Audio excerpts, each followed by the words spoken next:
Um, so this video is gonna be about dysfunctional parents. I grew up, and it seemed to me that life is really a simple thing.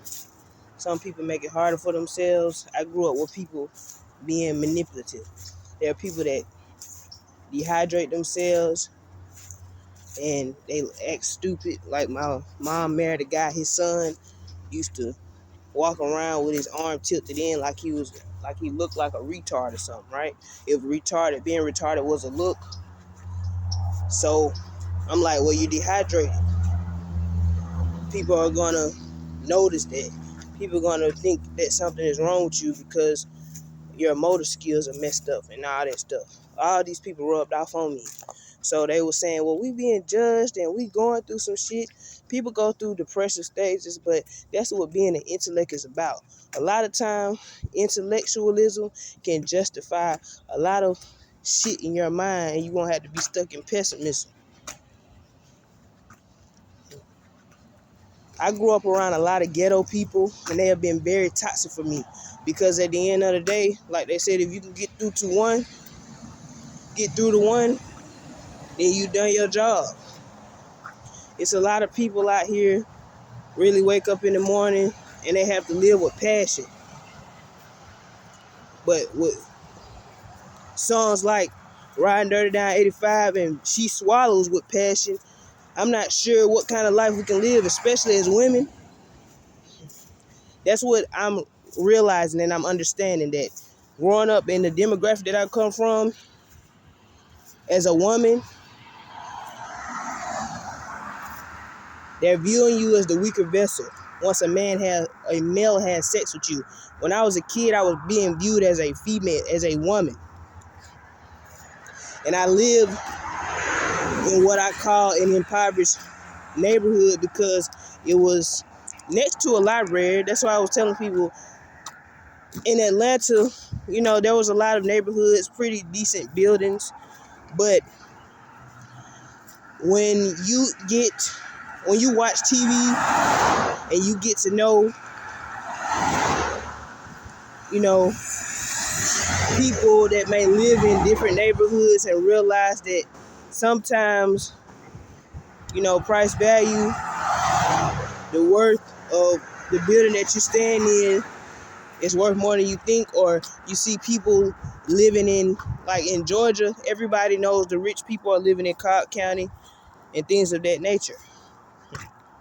So supposedly people from the so-called impoverished neighborhoods that live in the ghetto to themselves want to ride in these rich neighborhoods and fight for their respect, because a poverty-stricken environment is a place that doesn't get respect because it is viewed as having certain types of behaviors, classifications, and certain types of crimes, mostly a high infested crime place. Now, I grew up in Atlanta, and our place apartments was not that bad because it wasn't that many units. But it was considered a ghetto to me. After living in a house,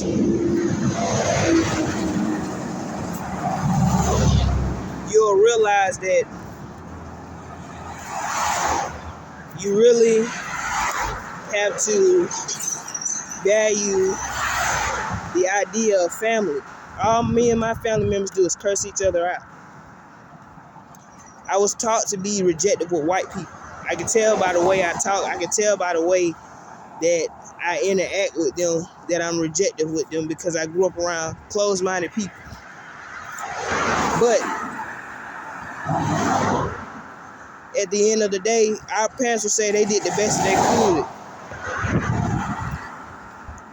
And, it's very disheartening that, like I've said, I'm born into the realms of where, a lot of people are introduced to sex at early ages. And, there are really neighborhoods that are known for certain history and certain, criminal activity, and people will judge you.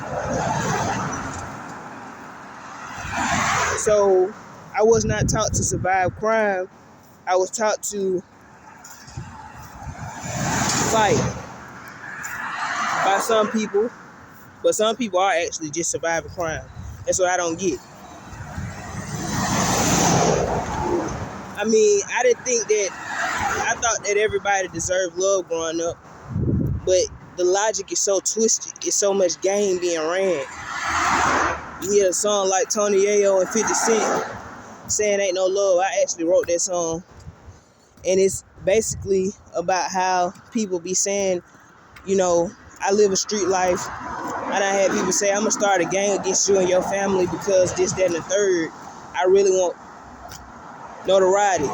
And I'm not sure if that was an intellectual thing or not, but people will judge you. Because the street mentality crosses into intellectual, when it comes to having intellectual identity, everybody claim they're from the ghetto and they're a little bit of both. I come from a paradigm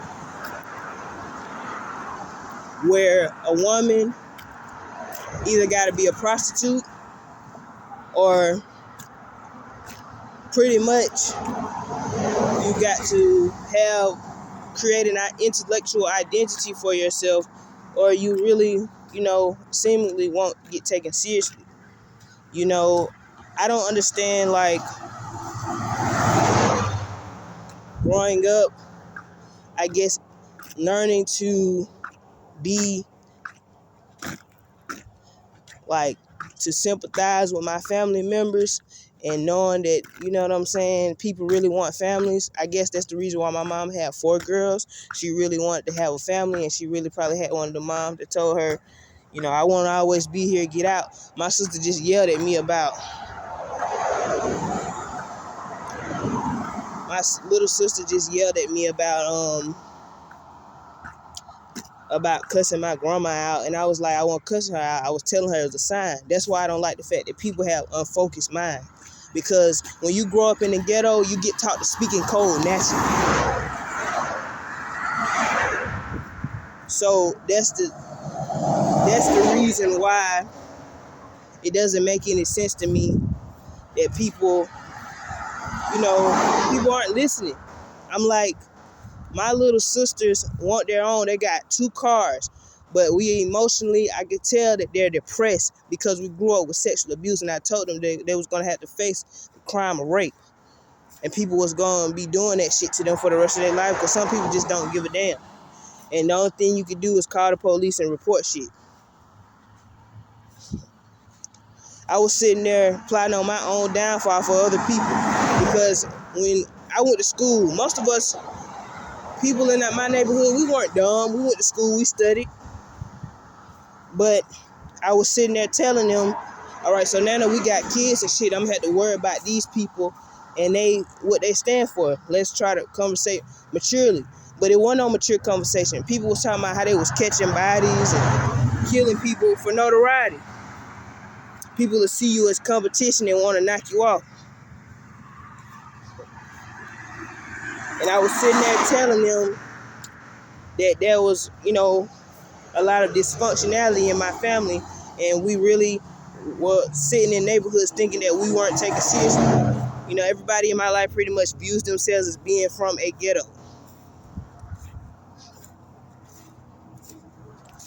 And, me, my pride is hurt a little bit because, I ain't gonna say my pride hurt, I'm gonna say that just from an intellectual perspective, men are being put on more of a pedestal than women, as far as looks and all that. And it really just don't make no sense that, people are surviving crime and they want us to just live off Social Security shit. That ain't something I want to do, but that's something that I may have to do because of my identity as a whole. I know what the fuck people looking for. You see what I'm saying? My grandma told me when I was a kid that perhaps you will be cleaning up people's houses for the rest of your life, because that's something you may have to do. But I'm like, that ain't something that I want to do. I mean, I've been through a lot. I've had people, tell me I need to survive. You need to learn how to survive crime. Let me give her shots of heroin. When people grow up in the ghetto, I'm not sure why people take so much pride in this identity, but at least people are getting money off of it. You see all these rappers and stuff with all these millions of views. I'm like, at least they getting money for their voice. I mean, when I hear people say they living in the ghetto, most of these people, if they hit the licks and they robbing banks and stuff, why are we promoting the idea that we have no money? It's really a twisted way of thinking. I listened to that Rich Boy song, forgot the name of it, but he was like, at the end of it, he was like, man, we got $1 million and we still ain't got shit. I'm still broke.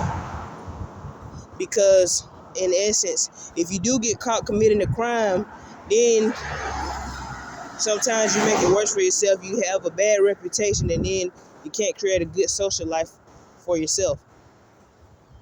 So when you're growing up in a neighborhood, you got to trust to make when people are threatening to kill you. Growing up, parents are fighting over, you know what I'm saying, all the dysfunction. He cheated on me. I worked at a strip club. That's what we grew up around. I mean, I'm not saying that we don't have an intellectual identity in the ghetto, but what I'm saying is, do it make sense for me to be jealousy, to have jealousy for the men in my hood?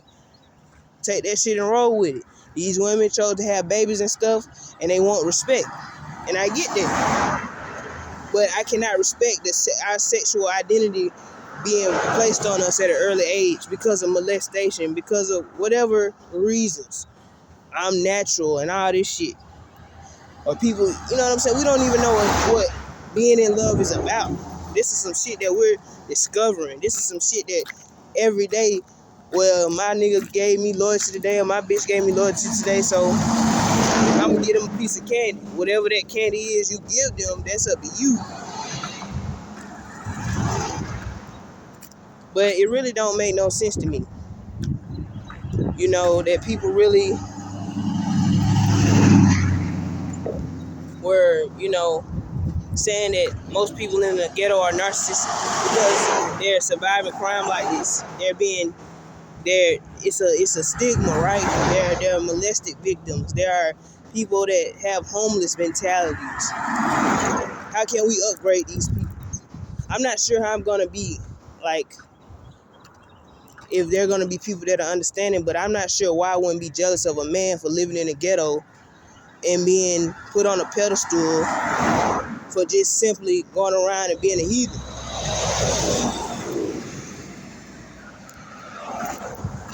Because this shit happened naturally.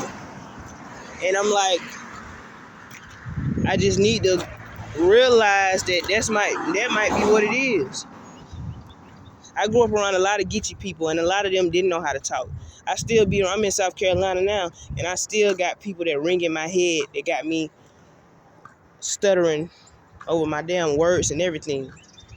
Because they wanted a voice. They needed a voice. That's what we say. People need love. I went to Mississippi, and them people talk a little different now. There's a lot more Geechee people there, and in Louisiana,